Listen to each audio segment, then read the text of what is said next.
welcome to Ring Talk, Goodwin Boxing, Season 2, Episode 10. With me, Steve. How you doing, Steve? I'm good, mate. I'm very good. And fresh off of his win at Wembley Arena Saturday night, I was just saying, he looks like he's unmarked. Linus Udofia. How you doing, Linus? Yo, what's going on? What's going on? How are you? You look nice and relaxed, given that you only fought a few days ago. Yeah, tell us about it. Let's start there. No, first of all, I am relaxed. If I didn't win, I would not be relaxed at all. I wouldn't be on this call. But no, yeah, where do I start? It was I've been saying it today. I've been saying it like today and stuff. And like looking back, out of all my fights, out of every single fight, I haven't made weight as comfortably, as relaxed, sold comfortably as many tickets, sold you name it, just like in general, just felt as perfect going into a fight than I did in that one. So is that a case of all of the building blocks were in place going into Saturday night without any, I'm not saying without any, but with less stresses, and therefore it allowed you just to go in the ring, you know, mind-free and do what you do best, which was put on a clinic and stop Julio Vannozzi in the third round? Yeah, I'd say so. I'd say, yeah. Well, I think, the production was unreal. Wasserman, Sky, they made our lives, as the fighters, our lives so easy. Like, literally anything you needed, anything you wanted, they were there. They were just on call for you. Just made everything so easy. Like, I bet they wouldn't go and get your headphones and deliver them to your hotel room. They did better than that. They did more than they did a lot of things for me, man. I'm sorry, Martin. Like, you're gonna have to pull your finger out on this one. Oh, sounds like they might have. Anyway, right. We'll skip over that. Yeah. Yeah, but so yeah, you had the A-star experience then. Yeah, it was unreal. It was, again, massive credit to Wasserman and the Sky team and that. It was just, it was good. They made, as as you'd want. That's exactly what I'd want, and made my life incredibly easy. Everything was just so easy. The hotel was right next to the venue. Gave us spending money. I just made us so comfortable. Every hour, realistically, on the hour, they'd message or ring us and be like, "Do you need anything? Do you want anything? What's going on? How's everything going? You good?" Do you know what I mean? It was good. It was a good process. Very enjoyable. And did that make you feel different? Yeah, I felt wanted. I felt like I actually belonged here. Do you know what I mean? Which is a step up. And it's not to say that you can anticipate having that on Steve's shows, because there isn't the facility to do that within small hall boxing. But you're now above that level. You're now on TV. You're an established fighter. As you say, you're on an undercard of Chris Eubank. That's where you belong. Yeah, 100%. And yeah, it's nice to, what I mean, when I've taken the moment to reflect with some mates, it's been nice to see that we've done this journey, me, Steve, and Brad and things like that. And we're finally on the cusp of this stage, and we're now here. You know what I mean? When I'm not that guy that was, you're really good for small hall, you're too good for small hall. I'm not that guy anymore. I'm not now.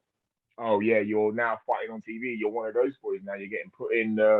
Your name's finally getting mentioned the way it should be, and hopefully a performance like that. Kind of showed that. So let's talk about the actual performance in the ring. Third round stoppage. I sat and watched it. I texted you the other day. I sat and watched it with my 13-year-old lad. He thinks you're the best boxer in the world now. Like, he's convinced of it. But that backhand uppercut that you caught Vannozzi with, that sent him to another week, didn't it? That was... Yeah, you know what? Funny enough, I'm actually watching it now. I haven't stopped watching it since I bloody walked out of that ring. Yeah, no, I don't... Where do I start? Again, I felt like... Let me just to give you the mind or the perspective, pardon me, the perspective of someone that has fought in lockdown, no crowds, and fought with crowds. So as in like the first one in lockdown, and then the second one with crowds. So the first one, it was like it was all new, obviously, as the crowds are new again, but it was all new, and it was like, oh my god, like how's this gonna go? And it just felt like a bit like a glorified spa. Felt like it took me a lot longer to get warm. Obviously I got there, got the job done. And this time round, it was just I just kind of got there, like, and just kind of, I don't know. I just felt like I was in. I'm telling you, from the minute I started warming up and walked out, I just felt like I was in my element. I just felt like this was my world, and everyone else was living in it. Do you know what I mean? Just this was my world. It was my turn to do this, and the opponent as well. There's no disrespect to Vernosi. Like, I knew he was going to be good, and he was really good. And I just thought, you know what? I know he's going to be good, but I'm assured because I know when people are better, I perform better. So, you know, I mean, that's fine. He can be as good as he likes. You know, at the end of the day, I'm still I know what I've got. I know the depth I carry. So, and just from the start to finish, I just really felt good. I felt in control. I established my jab a lot earlier than I thought I would be. I established it a lot quicker than I thought I would. And next thing you know, as soon as I got that going, the rest kind of came in. He came out a lot more aggressive than I expected. And, that obviously helped us out in the end. I spoke to Josh, his trainer, and he said, yeah, he was really nervous after I came out that aggressive. And I was like, well, it worked for me. I didn't really give a shit. Yeah, and he was just, he was really good. And I'm really happy because a lot of people were like, yeah, that guy was no mug. That guy, that guy didn't come to just lay down. He came out, and even when you hurt him, he was still swinging for you. And and when I sat down for the second round, Terry said to me, you know what? He only throws one jab and he leans across himself quite a lot. Do that thing you always do in sparring. Do that lean over right uppercut. Give it a go. See if it works. I tried it earlier that round. Caught him a little bit. But the second time he did it, I caught him flush, and that was it. That was kind of the writing on the wall. Terry and Ellis were kind of screaming at me like, calm down, don't rush it. And I took my time, and yeah, it was. I think Steve will tell you, I felt like it was exactly, we spoke about it before, and I felt like it was exactly what I needed to show with this opportunity. I needed to show instinct, skill, enough not to let it drag on too much to be a point position, but not to rush it so it's a sloppy finish. You know what I mean? It needed to be just right, and I felt like it was just right. You know what I mean? That was the thing that stood out in my memory. You mentioned there about Ellis and Terry Stewart. And when you dropped him with that uppercut, and you're watching it back now, you probably watched it back 20 times. You can see on that footage, between the ropes in the background, you can see Ellis stood up going, yeah, calm it down, calm it down. Yeah. It was, that image stuck with me out of the fight. Steve, how happy were you? I was delighted. It was exactly what we wanted, wasn't it? I mean, I said last week on here, I gave my prediction for the fight, and I said it would demonstrate level, total different class and totally different levels. And it's exactly as we wanted it. I thought it might take Linus a little bit longer to get to him. I thought he might move around the ring a bit more and it might take longer to get him. I thought we'd get him by 5 or 6, but I mean, Linus for that punchy, my God, that was just a bit quicker. But it was a really good demonstration. I think people would sit up and take notice. It was, apart from Evanesian, it was the best performance of the night, in my opinion. It was a standout performance. A lot of the other kids on there, in my opinion, didn't look that outstanding. And I thought Linus really, really demonstrated where he is. And it's a case now of, which we'll discuss more about probably the week after next, about the next moves and what we're going to do going forward. Yeah, so there's, not that you can put too much light onto it right now, but there's the purse bid out shortly for Felix Cash against Linus Udofia for the British title. Are you anticipating, firstly, that Felix will even hold on to the British title, or is he more likely to move onwards and upwards?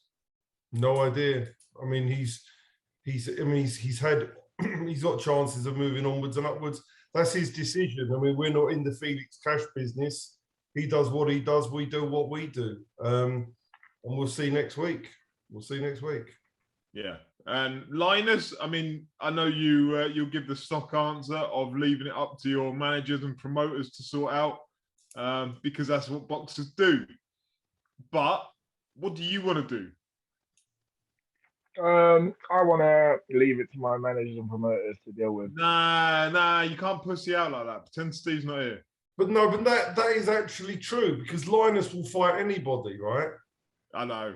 He will fight anybody. So that's what we're here for. Terry, myself, primarily, and the promoters also have their say, but primarily it's Terry and I that will discuss between us exactly what we do.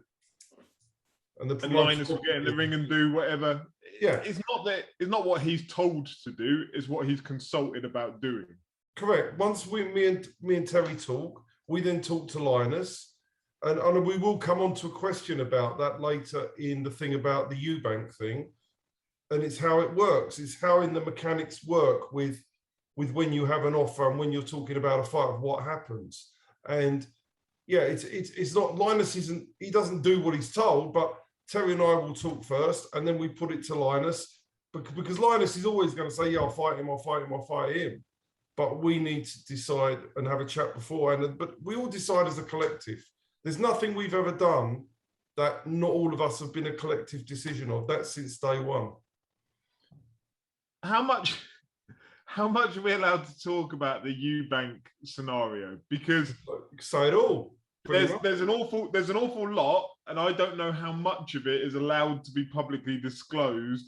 Maybe not the granular details. No, but I mean, I can say what we're allowed to say when it comes to. I'm just going to bring Ryan Copland in now because another one of our super welterweight fighters is coming in.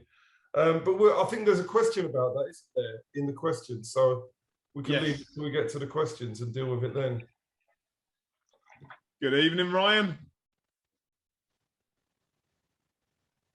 He's not connected to audio, so he's hooking up. He's walking. We'll carry on talking until he can hear us. But we'll cover the whole Eubank scenario further down the line then, because it's quite interesting, and I want to hear Linus's take on it all as well. Yeah. In the meantime, what about the rest of the card from Saturday night? Linus, did you get to actually sit and watch the rest of the card Saturday night? No, I went around seeing people that came out to support, and I spent literally a couple of hours doing that. Saw some friends, saw some pals, and then went down to Box Park to just eat with them. I'm not gonna. I don't want to be like, oh, I paid for all their meals. Like, yeah, kind of like a thank you for coming out, because it's, it's not fucking cheap, man. Like Wembley night out, even if you paid 40 or 60 quid for a ticket, it's easily a 120 quid night. You know what I mean? So kind of thought, let me just, a couple of mates that have come out, let me just say this is my thank you. And nice. then that include Mr. Dumpleton. No, he fucked off somewhere. Did he? Oh, Dumps, come on. He let the team down. I told him I'll meet you. I'll see you. I saw him on the way there, and he was like, "Yeah, we'll see you there." And he never showed up. Yeah, no. What do you call it? We just ate with some mates and then went back to my hotel. Nice. Can you hear us, Ryan? Evening, Ryan. Yeah, I can hear you now. Slowly got there. How you doing, Ryan? You right? Yeah, not too bad. Yourself? Yeah, good. You busy in the gym tonight? Yeah, just literally finished. So you finished up a session? Yeah, first session back. Well, punching anyways. Excellent. So let's give you some introductions. So Ryan Copland, undefeated super welterweight, light middleweight. What do you call it? Yeah, the super welterweight. Yeah, it doesn't work for me. Light middleweight, I prefer that. Yes, it's on the borderline, isn't it? Yeah. Undefeated, 3-0. Yeah, 3-0. Scheduled to be out in November. Yeah, the 27th. Yeah, hopefully all goes well. this time. He will this time. Yeah. Give us a bit about your Anglia based out east, didn't you? Ipswich, Suffolk. Yeah. Suffolk boys. And Excellent. So which gym are you in out that way? Suffolk Punch. Don't know if you Fabio Wardley's down there. Yeah, Fabio yeah, Wardley. he's a stable mate, and Gideon as well. Okay. Excellent. It's quite a I mean that way kind of East Suffolk kind of. I'm trying to think who else has come out of that way over the past. So you've got the likes of Tyler Goodjohn kind of was around that way, wasn't he? The Fen Army kind of area. Yeah. So it's a bit of an untapped resource for boxing. Do you think because there was a show there a few years back, wasn't there? Was it Peterborough Way? Did one? But do you think that's there's plenty of potential for building shows out that way? Yeah, I would have thought so. You've got all them, the Norwich lot, and obviously you got Tyler, who's just come on board with Goodwin. He's down here as well, this way, isn't it? It's not far that way. So, and I'm sure you get a few of our boys on the show as well. So that would bring a lot of interest. There was a show done at the Corn Exchange for my debut, and that brought a lot of interest in Ipswich. But there hasn't been anything since that. But Fabio obviously fought there and brought a good crowd. So not a lot of that happened in Ipswich at the minute. So, but if there was, there's normally a lot of interest. There's a lot of people that went to that show. So yeah. So what's your background, Ryan? Kind of boxing wise, where did you come from? Well, basically, I did join an ABA club, and then that ABA club went under, and it sort of like pushed me to go to white collar way because there wasn't too many ABA clubs around this area, and so then I ended up just getting on the white collar circuit and then just fighting that way basically. So were you on the same kind of cards then as Fabio? Because he came through the white collar scene as well, didn't he? Out there? Yeah, well, I done it a little bit before Fabio, to be quite honest. So, but he came through on the same route as I done, sort of thing. Yeah, so I sort of used to fight in Colchester on the IBA shows and stuff as like Billy Bird and that on them ones. So, yeah, he done all right and stuff. So. Excellent. So how's your kind of link up with Steve come about? Basically, I was supposed to go with Steve at first, but I didn't end up going down that route because I went with someone local, which didn't work out too well. And I see things that Steve does for people. Obviously, he's got a lot of fighters under him, and he seems to do what it says on the tin. And yeah, he has done that so far for me, so which is good. And he's got your best interest as well, so. He ain't got my best interest, nothing to do with me. Only you lot throw punches. Yeah. Steve, what's Ryan like to work with, to Matt? Perfect. I mean, listen, we had a situation back in September, which was not his fault, where because we were coming out of these 7 fights at York Hall, hardly any opponents were fit. And it doesn't happen to us. We busted balls. We couldn't match him. I mean, we have literally been today, we've had 2 fallouts from the show on Saturday, and we've had to do everything possible, and we've managed to match them again. So we very rarely fail, but September was virtually impossible.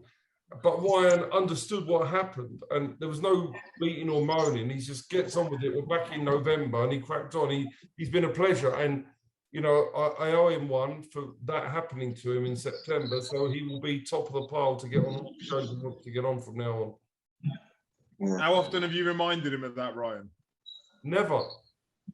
Come on, you got to hold him over a barrel with that. Now, it'd be nice to just get. Obviously, the pandemic has caused so many people problems. You sort of like, in a way, everyone's in the same boat, isn't they? So, what can you do? Don't get me wrong, it is disappointing when you've trained like 7 to 8 weeks and you've changed your lifestyle. But I keep ticking over no matter what. It's guttering, but what do? Get yourself all down and then just get yourself in the dumps, or just pick yourself up, right, take it on the chin, and then just have to go again, isn't it? So You know, it's the first time that's happened to us in 10 years. yeah. And Never happened before in thousands of fights, and but it happened, and we were just in a situation where, in hindsight, we probably shouldn't have run September. We should have waited longer because, you know, it's still difficult. But yeah, but listen, the positive is he's out in November, he'll be out again early 2022, and we're going to push on to the title shot next year. Yeah, quality. Yeah, that's what I want to see. Obviously, my agent on my side, but you know, I'd like to push for that. That's what I want, basically. Yeah, what's your kind of aspirations, I suppose? Is it pushing on for kind of area titles and then see? Yeah. Or is it that you're above? I definitely want to get a southern area and then just see what I can do from there, sort of thing, you know. So just got to try and push it hard for the next few years, I'd say. So it's like age is not on my side, but I just want to see what I can get out of it. You know, I've got the love for the sport. That's mainly why I'm doing it, if you know what I mean. So nothing to do with money. I just want to see how far I can go with it. So you got natural experience, Ryan. It's not age. But sorry, you got natural experience. It's not age. Yeah, that's it. I've been in no wars, so. As yet. So do you feel ready? Do you feel ready for a title next year? Say, I mean, I know you're 3-0 at the moment. Come November, it's going to be a bit of a, you know, getting back into the ring. It could be a bit of ring rust, but we just sort of like see how it goes, you know. But I feel like, you know, I don't want to. I want to push on for like the 50-50 fights. I'll be happy to be in a fight, if you know what I mean. So that's what it's all about, isn't it, at the end of the day? So yeah, and then see where I am at, if you know what I mean. So obviously, yeah, that's the only thing that's going to tell, isn't it? So yeah, you can't cheat yourself, can you? At the end of the day, so does it give you hope seeing someone like Linus who sat there today? Who's come through from that like York Hall, small hall scene, gets to fight on Saturday on a Eubank undercard, English champion. Oh, brilliant. Yeah, and I see his fight against Pesta, watched him with it. That's really good at the end of the day. So he's done well. Like, and it does give you a bit of inspiration to say, like, what he's come from, that you could maybe have a chance to do something like that. You just never know, do you? You keep working hard. Yeah, then you could also end up with a shit shirt like Linus. No comment. I could say it over webcam, Linus, so I wouldn't say it. Yeah. Pure keyboard warrior. Steve, where do you think there is possibility of taking shows out east in the maybe not the near future? I mean, at the moment it's very difficult. I mean, we've got a show in Plymouth next week, and opponents don't want to go down there. At the moment, opponent and the guys on the right side of the bill, they're just sitting there going, they've got so much work on offer, they can pick and choose where they go. So it's getting more difficult to get them to travel outside. If they're northern fighters, it's very difficult at the moment, extremely difficult. We're experiencing major problems with Plymouth, major. So yeah, they can't get the petrol to get down there. Was that as well? That's the problem. But yeah, I mean, you know, we need to get through the next 3, 4, 5 months and get things back to some sort of normality first. Yeah. Right, so let's talk about Saturday night. Who saw any of the boxing outside of Linus? So, to be fair, I saw Luau. I didn't see Razor. I saw Riappo, and yeah, that was it. I mean, I saw Mikel Luau. I saw that fight. I didn't think he looked impressive until he caught him with that punch in the 3rd round. I didn't think Mikel looked as impressive as I expected. That's an honest opinion. I thought Razor was average. I mean, I'm being honest. I'm not going to blow smoke up anybody's backside. I thought Richard Riakpo was not at his best. I didn't think he looked great. Yeah.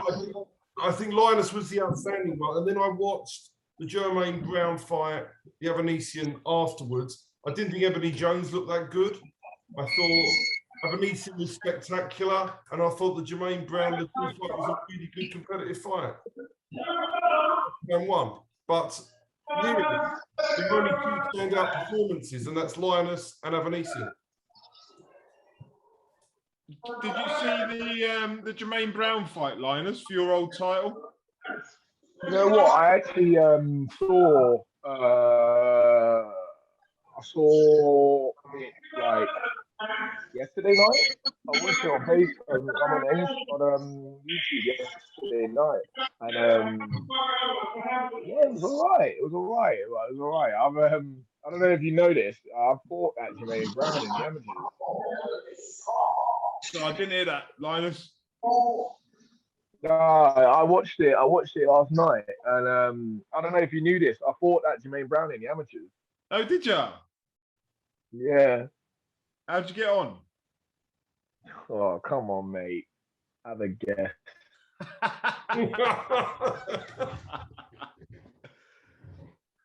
So is that one that you fancy, the winner of those, or is your old title? They're super middleweights, aren't they? The super middle, so weight above. No, they're super middleweights. Of course. Yeah. So what do you make of those two anyway on Saturday night? You know what? It was quite good. It was competitive. It was quite good. It was actually a lot more competitive. It was one of those fights that was unfair because it was both competitive, but Jermaine Brown was getting the better of it every round. But it was only slightly, and it was one of those where it was a close fight, but the scorecards are going to be like wide because he's winning every round just. And it's one of them, but it was good. It was good. It was, you know what I mean? It was just good. It was just, you know what I mean? That's all that it was good. It was nip and tuck, but Jermaine Brown was the right winner. Yeah, Jermaine Brown won. Yeah. Yeah, I had him winning it. The other guy was decent though. Like the other guy, didn't come here to just take it. He came here to upset the apple cart, really. Yeah. So let's come on to the boxing this weekend. Ryan, there's a whole card based around your weight division up in Liverpool. The likes of who we got? Fowler versus Smith, Cheeseman versus Troy Williamson, Conway, James Metcalf. What do you make of like a division that's pretty much buzzing all around your weight? Who do you fancy for any of them? I don't know. I think it's going to be a real for Fowler. I think it could be a tricky fight, to be honest. Or whether I don't know. He's the younger gun, isn't he? But I wonder whether Beef's going to have too much experience for him. Who do you reckon, Steve? Fowler or Smith? Smith. Linus? You know what? I'll go Smith as well. I like Fowler. I think he's improved a lot since he's got with that McGuigan. But I think Smith's just got the pedigree, the experience, and just out hustles him. Probably, you know what? I'm going to put it out there. He probably stops him. I think Smith stops him late. I don't think it's going to be. I don't think it'll be that competitive, if I'm honest. And I might look an absolute mug this time next week for saying that. But I think Smith is going to be too dogged, too rough, too experienced in the pros. Fowler trusts his chin too much. I don't think it's as good as he thinks it is. And I just think Smith's going to want to, he's got that local rivalry aspect. I genuinely think Liam Smith will be like the hardest man in Liverpool when he's about 60 as well. So I don't think the fact that he's 33 makes much of a difference in this. He's looked 45 for the last 10 years, isn't he? I think he'll do a number on Fowler. I really do. I can see that. Yeah, I can see it. I don't know. I think you're right. I think he's just too dogged. He's been in too many. I think he's been in too many hard fights when I say it, he's been in too many hard fights for Fowler to come up with anything that will beat him. Do you know what I mean? That he won't have an answer for. that makes sense. Yeah, yeah. When you look back at I the might be Munguia wrong. fight, yeah, but I mean the Munguia fight, the Canelo fight, that Makradov, whatever his name was that he fought last time out. I just think all those things will play a part in. I just think he's better than Fowler, and I think he'll show it. Yeah. And there's only Yeah, 3 look, years. I might be wrong. Might be wrong, but yeah, it's only 3 years. You wouldn't think so. I mean, I always thought Fowler was younger, but you know what I mean? I didn't realise he was older. I didn't realise he was in his 30s. But yeah, no, like, you know, all the best to. I think it was a good card. I think fair play to Fowler for, you know what I mean, stepping up for it, and it's a good test. It's a good fight, man. It's a really good fight. I'm looking forward to it. I'm looking forward to Cheeseman, Troy Williamson as well. Yeah. What do you reckon with that one, Metcalf, Ryan? Again, back in your weight division, Ted Cheeseman. Oh, he's had some tear ups, isn't he?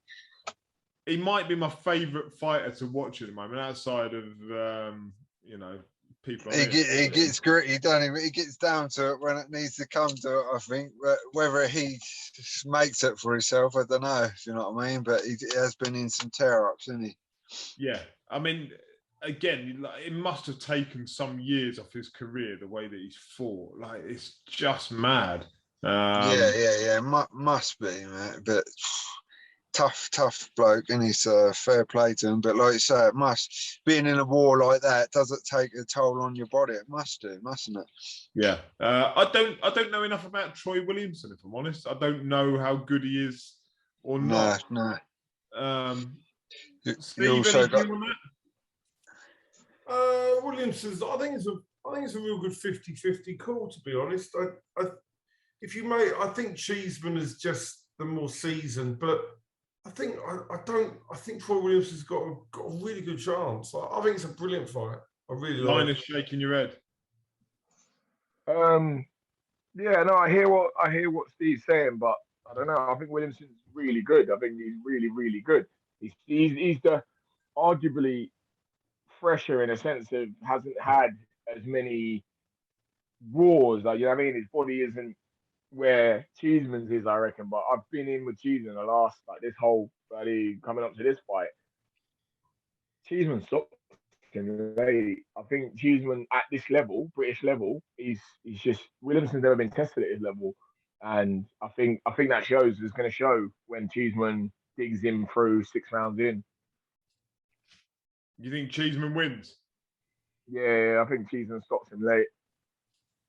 He's got it quite close. They've got it about 4-6 Cheeseman, 11-8 Williamson. It's a really good fight. I'm just looking at the odds. What have they got Smith Fowler as? They've got, just looking now, they've got Smith 8-13, Fowler 6-4. I think that's mad. I genuinely don't see any way Fowler wins it. I mean, I think that's a good. I think it's a fair bet. The Liam Smith 8-13. I think it's a fair bet. I think it's a better bet. I'd rather bet Smith 8-13 than Cheeseman at the same odds, personally. Yeah. What's the round betting odds? The group round, like let's say Fowler Smith 9-12. If it is it 12 rounder? All right, Linus turned into a pro gambler now. I nearly put a bet on myself over the weekend, but I would have been wrong because I was Smith to win 7-12 is 3-1, Linus. Fucking hell. That's not a bad shout. You're not allowed to bet on yourself, are you? Yeah, you're not allowed to bet on yourself to lose. You can bet on yourself to win, but I think it is frowned upon. Yeah, probably best don't. I didn't bother. Yeah, I didn't bother. I was going to bet Linus until I saw the odds on Saturday. I thought 20-1 on he was. So they had it bang right. I mean, it was just. Yeah, I had a 10 on his opponent. Thanks for losing your money, you bum. Final one on Saturday night is Kieran Conway, James Metcalf. Again, it's another decent fight. Like, the Zone have served up a decent card there. We're going to come on to the best fight of the weekend in a minute. Okay. Dylan Wahome. Yeah, well, we're going to come on to that. We've also got BT and the small issue of Fury versus Wilder as well. Exactly. Got a lot to talk about. Right, we're back. Linus. So, yeah. All right, we'll crack on from where we were. Yeah. Biggest fight of the weekend, bar none. All the marbles is at York Hall. Liam Dillon against Dylan Wahome. Talk to us about it, Steve. Well, this fight was made pre-COVID because if you remember, Liam Dillon drew with Yusuf Kamari for the English title in a fight that I thought Liam Dillon won. I've got to be honest, I thought Yusuf Kamari won it. So did some. Everybody had different views. I thought Liam won it. You thought Yusuf won it. But it was very close. So you could argue a draw was a fair result. But you know, it was a brilliant fight, irrespective of who won it. But yeah, draw was perhaps fair. Yeah. So obviously the rematch, Yusuf didn't want it. And in stepped Dennis Wahome. But unfortunately, because of the COVID, the fight was suspended. So 18, 19 months later, we're back. The fight that should have taken place 19 months ago now takes place on Saturday for the English title. And that's where we sit. And I think Liam Dillon wins. I like the fact Linus is just opening up his phone bill as we're going through this. But it's not a phone bill, but it's made me very happy. Has it? It's made me very happy. What is it? Is it women sending you photos again? No, put it this way, Steve, I'm going to contact you about buying a house. Okay. Nice. All right. Anyway, where were we? Sorry about that. Yeah, all right, cool. So Saturday night, yeah, Liam Dillon. Who do you fancy for it, Steve? Liam Dillon, I think wins.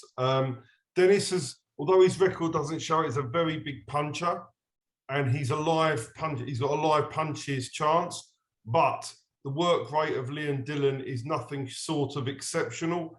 He is like a super featherweight version of Ricky Hatton. He comes, he throws, he doesn't stop. You hit him, he comes. And you've got to have special skills to deter somebody like that. Now, if he was fighting, say, somebody like Linus would have the skill set to be able to avoid a fighter doing that to him. You've got to be exceptional to try and avoid that. Dennis, in my opinion, will be overwhelmed by Liam. Yeah, do you know what? Sorry, go on, Linus. I thought, you know, when you said, like, I thought Yusuf had. I mean, no, I know Yusuf has the skill set. I just think his game plan was wrong. It was wrong. He should have been more on his toes. He shouldn't have tried to stand with Liam, like trying to outbox him, like. And that's, in my opinion, I think Yusuf had the fight. Like he was doing the slicker stuff. He was catching Liam with arguably bigger shots. He just stayed there, and Liam. Let's say Yusuf would catch him with 2, Liam would catch him with 6. They didn't have the same effect, but it was just you can't. You know what I mean? I don't know. I'm trying to word it. I think the way to beat Liam and would be to like Steve said, you got to do what Yusuf did, but just you got to move a little bit more. And I don't think Dennis has got the. He's got the ability to move, and I don't think he's got the power to keep Liam Dillon off. He's got a little bit of the David Avanesian about him, isn't he? That he'll just walk into range, and like he must have an absolute cast iron chin, Liam Dillon, because he'll just walk into range. He's quite square on, but he'll get in there just to throw the hooks once he's in, and then throw them up top. And just the straight shots as well. And he's got that incredible work rate you referenced, Steve. There's something, he's like a little Terminator coming at you. It must be horrible being behind the glove, seeing him walking you down again and again. Yeah. But yeah, that is going to be a hell of a fight. Really looking forward to that fight. Really looking forward to it. It's be a really good fight. Do you have any opinion, Ryan, or do you not know them? I don't really know him very well, so I'm not going to say too much on it. I just sat here quiet thinking, nah, I don't know enough about them. Don't ask me. Don't ask me. I mean, elsewhere on the card, we're seeing there's some really good, exciting fighters on it. Jamie Smith, who I rate highly. Unfortunately, his opponent pulled out at the back end last week. We only finalised it, and Jamie didn't even know about it. We only finalised the replacement an hour ago, and it was desperate. And we've had to. It's cost, but he's fighting a kid that's coming off 2 wins against 7-0s and I think a 3-0. So that's been replaced. But Jamie Smith, I highly rate. I'm looking forward to seeing the return of Dana Zaxo, who has been out for a while, but Dana Zaxo is 6-0. He's back. Paul Brown, a fighter we just signed from Kent. He's making his Goodwin debut. Daniel Mendes is having a fight, hopefully for a title, but because we can't get any cruiserweight opponents, he's had to go in with Phil Williams, a heavyweight. Dalton Miller's coming back with a fairly tough fight, but hopefully Dalton can win this and then get a shot at something after this. Big ticket seller Brandon Olbrecht. His dad owns a company called Fake Taxi, and they've sold. I don't know what that is, Steve. Well, you do. Yes, you bloody do. Yes, every man on this knows what it is. I've never heard of it, Steve. What is it? Well, he sold. Well, I was told this by Kevin, because Kevin in my office, he knows all of these companies and all of these sites. So I mentioned to Kevin, he goes, I visit these sites often, and he told me what it was. So I learned from Kevin. Is he going to bring his own ring girls? I thought he could do, couldn't he? I mean, no, he has sold more ringside tickets than any boxer on a small hall has done. I think he's done 100 ringside. Wow. Apart from he's done reserves. And I've never known a boxer to do that many ringside. Linus, that's some feat, isn't it, at a small hall show? Yeah, no, I've never done. Even when I fought Tyler Denny, I did a good few, but I never did that. I did all. No, I know, it's unbelievable. I've never done that many. No, Mark Bridger, another one. He's from Kent. He's a middleweight. He makes his debut for us. And Henry Potter, he comes down from Essex, and he's making his debut as well. So we've actually got 3 debuts. Dalton Miller on the verge of a title shot. Daniel Mendes, who's coming back for a title. Paul Brown, who's really moving towards the Southern Area title next year. Dana Zaxo, who we know about, has appeared on a Matchroom show. And Jamie Smith, who I think is one of the top cruiserweight prospects in the country. Plus Dylan Wahomey. I think it's a great night of boxing. Awesome. When the doors get up and stay up all night and watch the big heavyweight clash. Yeah, so what time of doors at your call? Your call, doors 5, first fight 6. Excellent. And people can get tickets from myfighttickets.com or from the fighters, presumably till about Thursday. Yeah. Or just turn up on the door, get yourself in. Yeah. Take a real taxi down there. Don't get tricked into anything untoward, because you'll end up in some warehouses. Not a your call. Apparently. Yeah. Awesome. So, I mean, that's a cracking night. Like, yeah, I think there's some decent fighters in there. The likes of Daniel Mendes having his comeback. Dana Zaxo, he's always in fun fights. Yeah. And that main event is going to be cracking. Ryan, one thing I wanted to ask you is, what names, if any, do you keep an eye on? Not that you're calling them out or anything like that at this level, but are there other fighters that you keep an eye on that are around your kind of experience level, around your weight, that you think 2-3 fights down the line, that's one that I could have lined up for a Southern Area? Not really, to be quite honest. I did. There was a few people on the Goodwin show and that, but they've moved on or gone to different weights and everything, and they either gave the belts up or whatnot. So there's always people moving in there, like who has the Southern Area and stuff like that. So it's a bit like tricky. You have your eye on someone, and then they're always moving, aren't they? So yeah. A year from now, Ryan will be in the mix for a title shot. He'll be going for it, and that'll be in the mix. He'll be ready to go.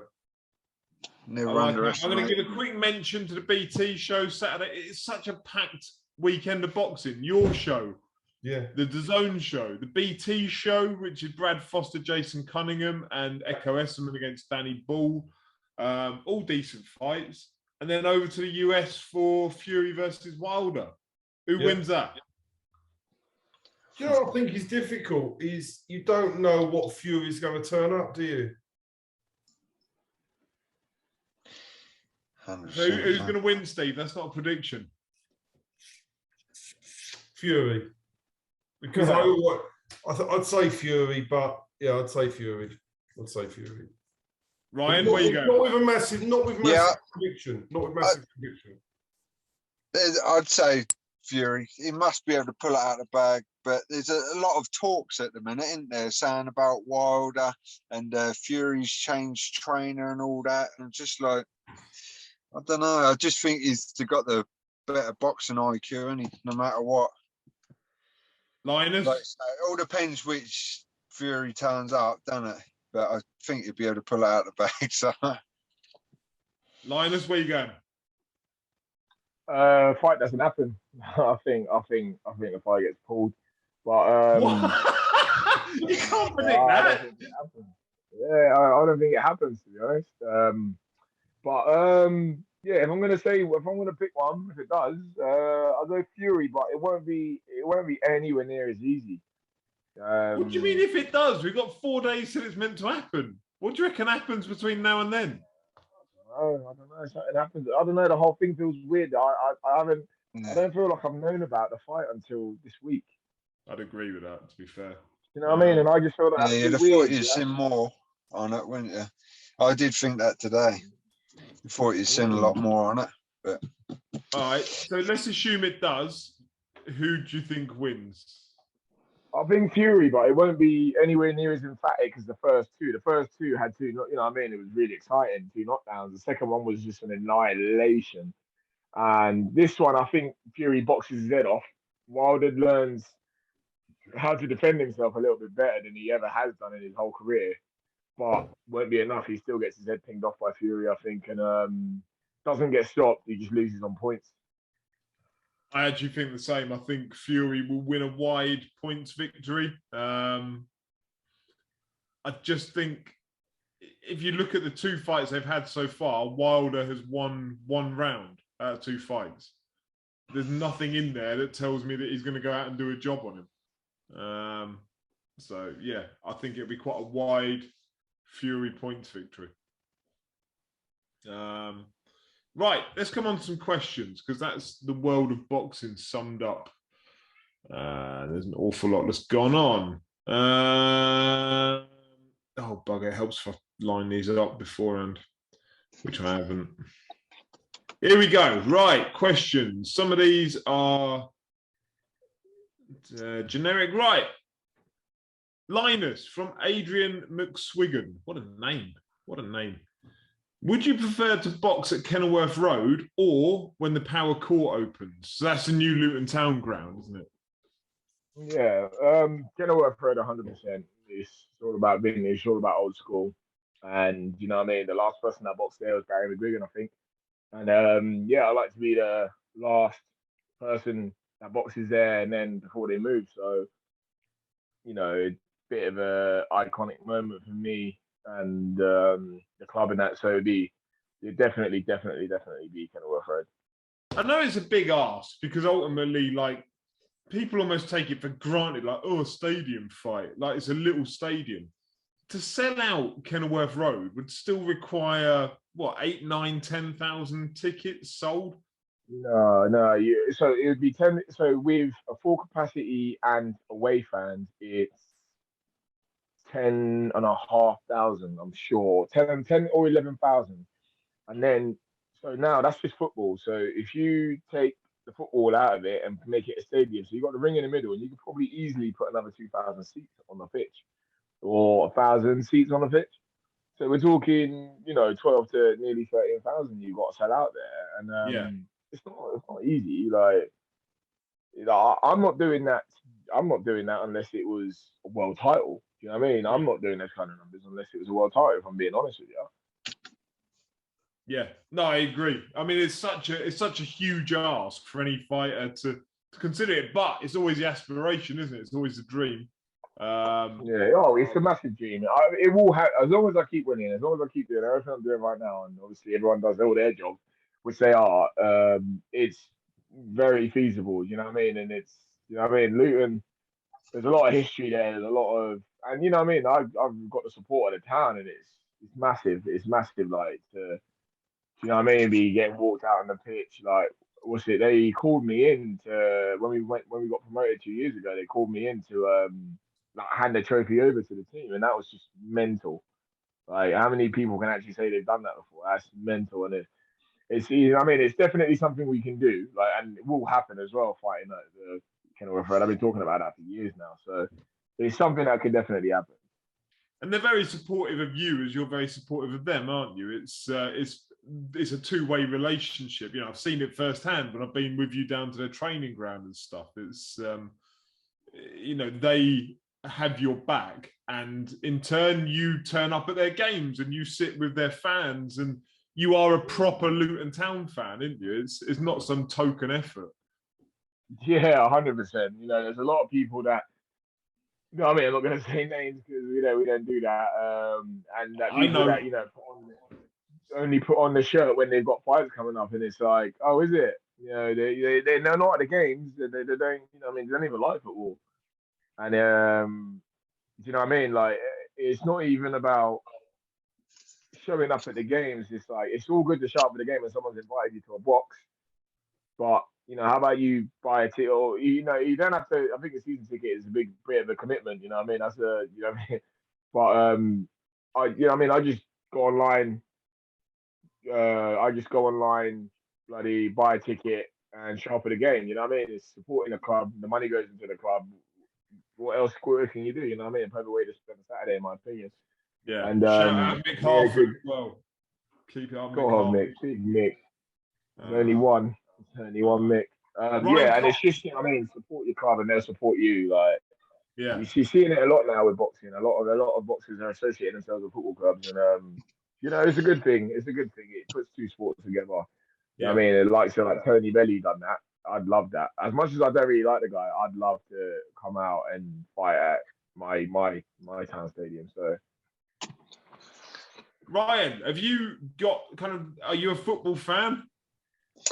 Not so much now. I used to follow Ipswich, but I don't really follow. What's that? Dark days of Ipswich at the moment. Come on, mate. Yeah, exactly. I used to follow them when they're like Chris Kwame and all them days. Yeah, the old walk days. And yeah, I used to be like the Junior Blues, go and play all the other teams and that. But now I just sort of like not enough time for that really. But yeah. How do you find like building that local reputation and that local kind of ability to sell tickets within the area? How do you go about doing it? Just sort of like where my club is, there's a lot of ABA and like youngsters in the club, and just, you know, help them out and help other. There's another club as well in Ipswich. Would go there sometimes and help them out and just build like that really. I think it goes a long way when you help them, because at the end of the day, you've been there, haven't you? That's where you come from, and I think they appreciate that as well, if you know what I mean. So, yeah, it's an organic way of growing support in that you're helping them out, and in turn, hopefully they'll come and help support your career. Yeah, well, I find that does work a lot, you know. But I also like helping them, you know, because we're no different. We're all the same at the end of the day. So. Good man. Good. Linus, are you drinking super malt? Yes. Best drink ever. Yeah, I love that stuff, man. That's not an athlete's drink. No, it's easy. Got about 3,000 calories in that. Yeah, you need to go get on a treadmill, you fat fuck.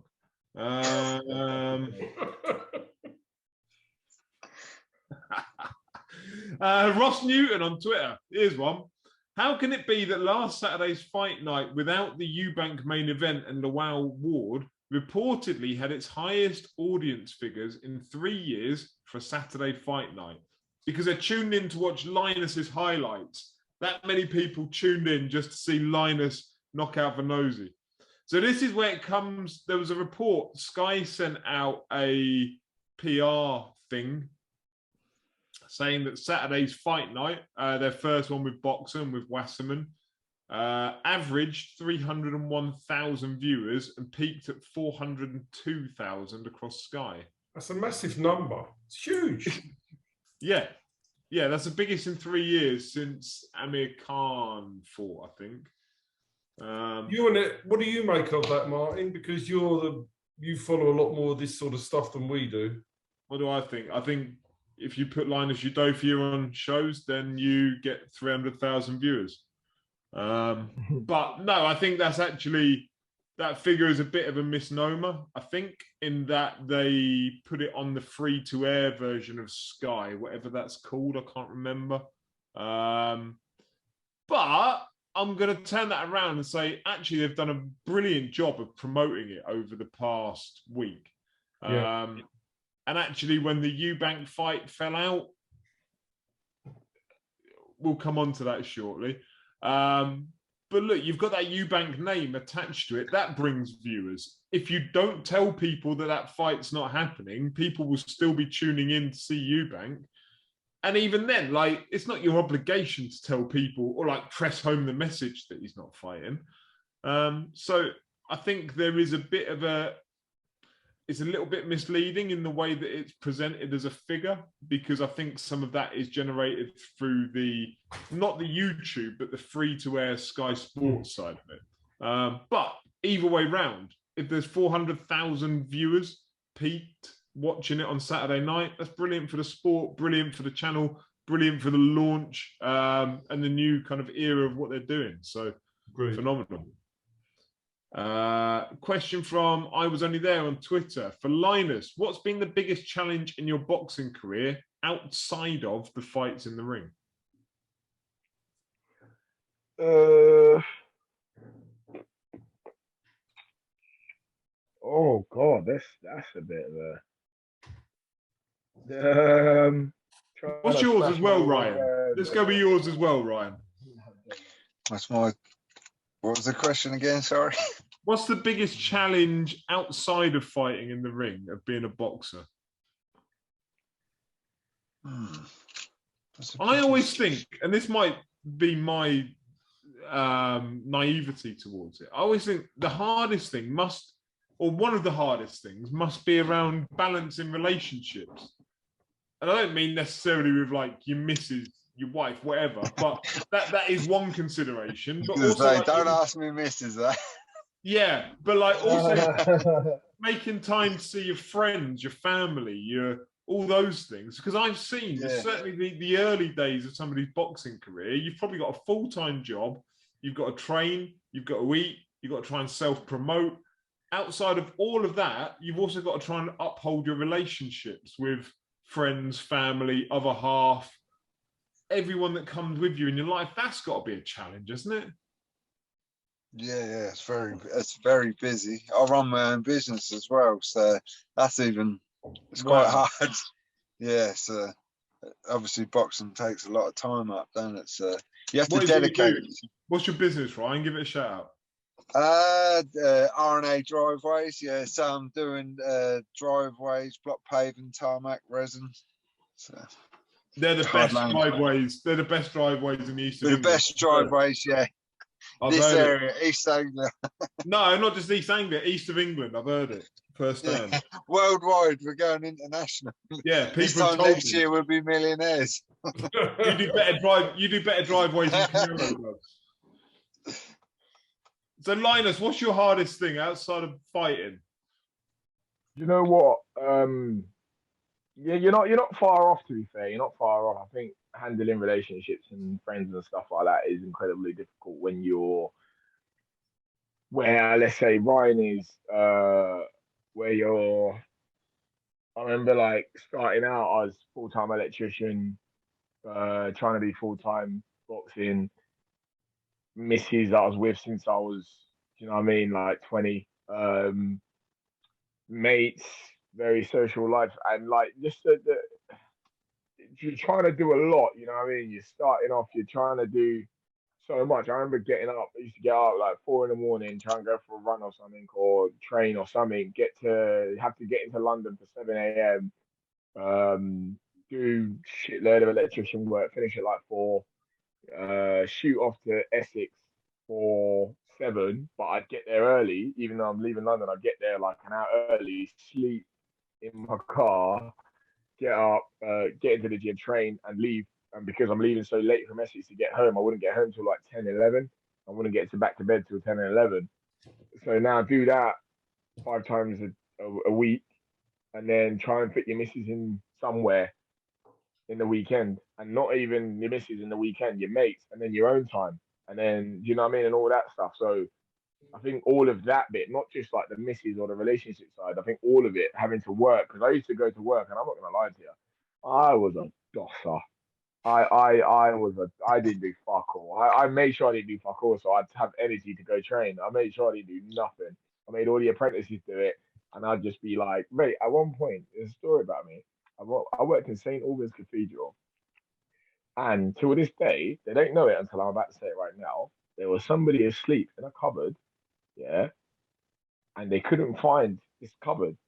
Someone was asleep in there because they heard snoring. All the DMs and the general managers, they all heard snoring from somewhere. They couldn't find this cupboard. Anyways, I come walking out, and they were like, "Were you asleep in that cupboard?" And I went, "No, I could hear the snoring. That's what I was looking for." It was me, but yeah, they couldn't. They don't know who it was until I've just said that. But yeah, I was asleep in a cupboard at work one time. You know, it was no, but all jokes aside, it was incredibly difficult to balance it all. And you know, like I look back at some of my life now, and I think a lot of friends aren't friends anymore.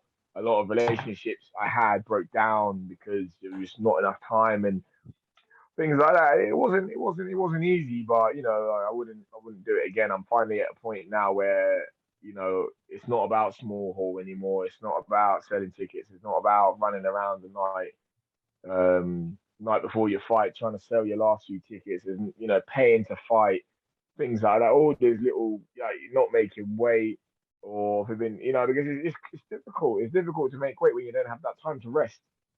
I mean, as you're working all the time and you're having to go train from that, and then it's very difficult. So I feel like I'm in a very good position now where I'm doing this full time. I've got the sponsorship behind me. I've got financial backing. I've got, you know, managerial, promotional. I can just I can do this full time now, and I can pick and choose what I do. And yeah, I mean, it's what I've been working for a while. But those things are like collateral damage and sacrifices to where I wanted to be. Yeah, man. Yeah, I get that. I remember the sessions we went down to Loughton where we picked you up at like the McDonald's down Luton way with Kev and Steve sometimes. And you know, that's after a long day's work, and then heading down, not getting to Loughton for 7, then getting home at 10:30, 11. Long old days. Every day for about 5 years I did that. Yeah. I only stopped doing that after just before I fought Tyler Denny. Yeah. See, I did it with you, but I never fell asleep in the cupboard. I did so much more than fall asleep in the cupboard. Let me tell you one more. Same place, St. Albans Cathedral. I've fallen asleep. I was meant to be there at 6 in the morning. I've woken up at like 9:30. Yeah, I've woken up at 9:30, and I've got about 20 missed calls from my boss. I was meant to go into the job on my own. So obviously the site manager's called and gone, look, mate, he hasn't come in. What's going on? I've just thought, you know what? I'm going to wing it. I'm going to wing it and then blag it. Ran over to the site, got in the site. I jumped under this floor that I was working in the night before and started drilling the floor. And this guy, the general manager's come in and he's like, you all right, mate? When did you get here? And I went, I was here at like 5:30. And he's like, you've been here all this time? And I went, yeah, I've been here. And he goes, why didn't you sign in? I went, oh, because I had to finish something. Brought my tools in and I completely forgot. And I just started working. So, yeah. And he looked at me and he was like, I half don't believe you, but I half can't call it out. So, yeah, that was another one I got away with. That's the level of integrity that I've come to expect from you, Linus. You know what it is? You know what it is? It's you. If you say it with confidence, no one can like call you out on it. Yeah. Plus, you might well knock them out. So, Sweet Pugilism on Twitter. Will he still be aiming to defend the English title or now beyond after another impressive win on the weekend? So you no longer hold the English title, do you? No.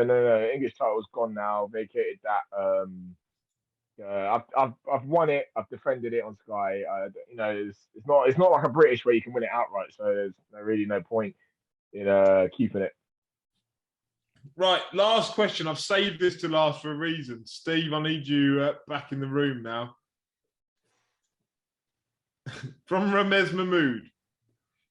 Was it ever a consideration to put Linus in as a replacement for Eubank's opponent? By the way, great performance from Linus last week. So let's touch on this. I don't know what you're allowed to say or what you're not allowed to say. So I'll leave it to you, Steve. You fill in the gaps.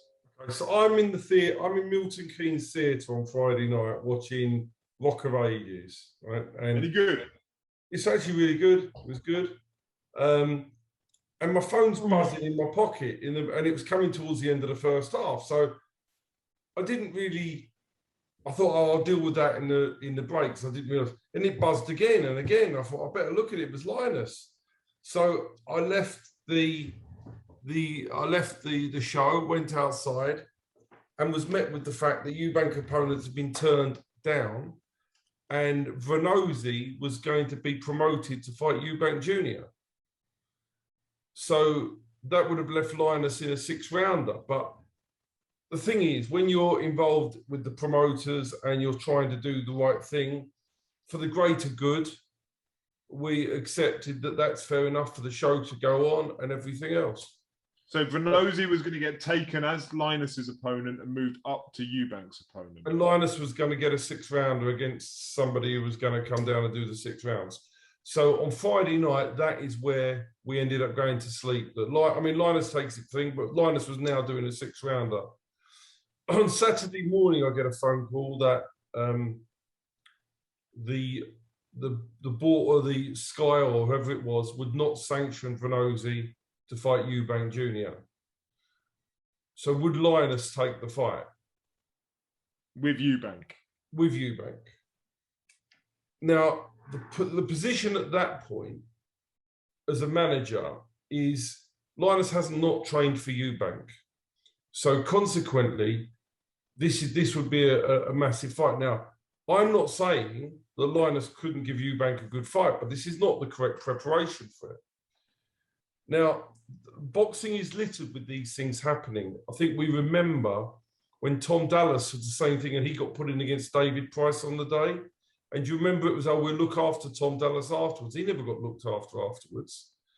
So that's not enough. So I then said, well, look, before I talk to Terry and Linus, because Linus will just take any fight, these are the financial terms that I would consider putting and having a discussion with Linus and Terry, which were what I thought was what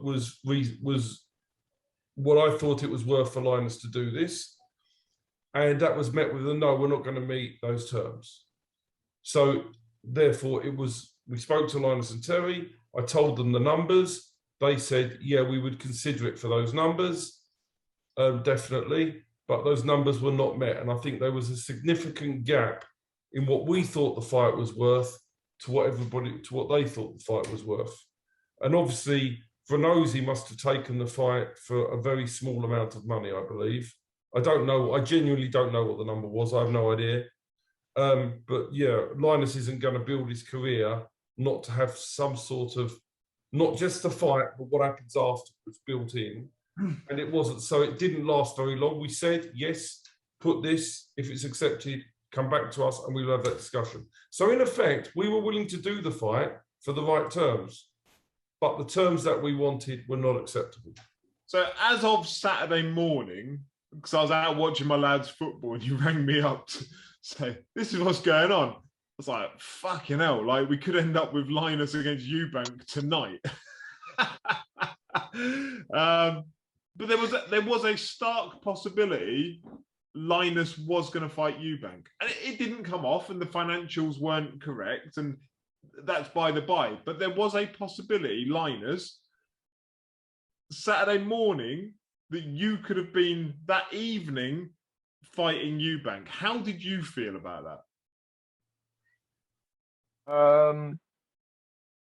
Okay, I thought to myself, you know what I mean? Your life's about to change massively, no matter what happens. If that does happen, so you end up fighting Eubank, everything changes. Just make sure you're mentally prepared. Don't get drawn in by the lights. Just focus on the task at hand. You're fighting tonight. And yeah, it's going to be a big occasion. It's going to be this, it's going to be that. But you know what I mean? You need to, in my head, even if I was fighting Eubank, in my head, I was still going out there to win, to represent, and actually to be, and no matter what, you know, I understand it would just be levels above like what I would have been, you know, Julio Veronese. It wouldn't have been someone like him, but in my head, I was just thinking to myself, geez, like tonight, your life could change. Your life could change forever. So, you know what I mean? Let's just channel in, zone in. And, you know, I spoke to, like, I don't know, it was just all a bit, it was all a bit mental. But again, I'm a fighter. So I think something like that never scared me. It just kind of excited me. I was like, oh, but this is where Steve is very crucial at his job, because I would have just said, you'd have gone, yeah, no, right, no. I would have just said, like, give me another 0. He would have said, give me XYZ, and then after XYZ, and then, you know what I mean? Where I would have just gone, oh, give me this for it, and then I'll do it. And then, you know, it's there, then we're done, then we have this fight, and then we don't really have a lot of opportunities after. You need to consider it more strategically than just this fight. Yeah. And it's exactly. not to say that you're going to lose that fight Saturday night. If it all got signed off, there's no guarantee you lose that fight. No guarantee you win that fight. Look, who knows? Bigger shocks. Of course. Well, all I'm saying is I was thinking about just that fight. I wasn't thinking about the future. I wasn't thinking about my next 2 or 3 fights. I wasn't thinking about my contract at Wasserman. I wasn't thinking about Sky Sports. I wasn't thinking about anything else. I was just kind of thinking, oh, tonight, you know what I mean? This could happen in X, Y, Z. That's all I literally. Whereas Steve's like, put the brakes on. Let's think. Yeah. Let's think about your exit plan from the sport, even if that's not what your thought process is today. How do we get you out of the sport in X number of years' time with as much money as possible? That's pretty much always your thought process, Steve, isn't it? I'm not going to lie to you. I'm not going to lie to you, Martin. If they had accepted what Steve wanted and put down, I would have probably retired after that. Would you? Because I know the figure. Yeah, I probably would have retired after that. That's mad. I could do a lot with that. Yeah, but I mean, but out of all of that, scrap everything else, like the fact that it never happened. If it had happened, is that a fighter's dream? That, like, you don't have to go through weeks of Sky build-up, interviews, all the stuff that drains your time and your energy and your focus. Actually, you just get like a few hours notice and you're in with Eubank. Yeah, I think it kind of plays into, it gives me, as in myself, more of the advantage, because I haven't had the added pressure of being interviewed here, interviewed there, doing this, doing all this new stuff into arguably the biggest fight of my life at the time. Yeah, and you've watched Eubank. Eubank probably hasn't watched Udofia. Exactly. You know what I mean? It's like, I don't know. I don't really feel like there'd be pressure on my shoulders, kind of thing. You know? Yeah. Next time out, I want to see it. Next fight night, Eubank Udofia. Well, it's a very. I don't like calling names, but it's very possible if Marcus Morrison can fight him. Mate, that was exactly my thought. That was exactly my thought when Steve rang me Saturday and said about it. I was like, well, he just fought Marcus Morrison. I'd comfortably pick Linus to beat Morrison, so why not? Let's do it. Yeah, anyway, right, we're nearly out of time. But before we go, I want to give Ryan an opportunity. Shout out any sponsors, give any thank yous, etc. Who have you got that you can line up? We've got Sacker's Recycling. I've got Richardson's Recycling, Gilmore Piper, Chaos Boxing, R&A Driveways. The best in the east of England. Yeah, the rest of East England, Muscle Matters. There's a few. These are all the people that helped me out through my training camp. You know, without all them people, that wouldn't happen at the end. And I respect that. Awesome. Considering we didn't get out, but we go again. So yeah. And you'll be out in November, and all those people will help again. And thank you to them for doing. Yeah. And all the support for the people that have bought tickets and still not got refunds to go again. So excellent. And Linus, are you going to shout out D&I Butchers? I know D&I Butchers.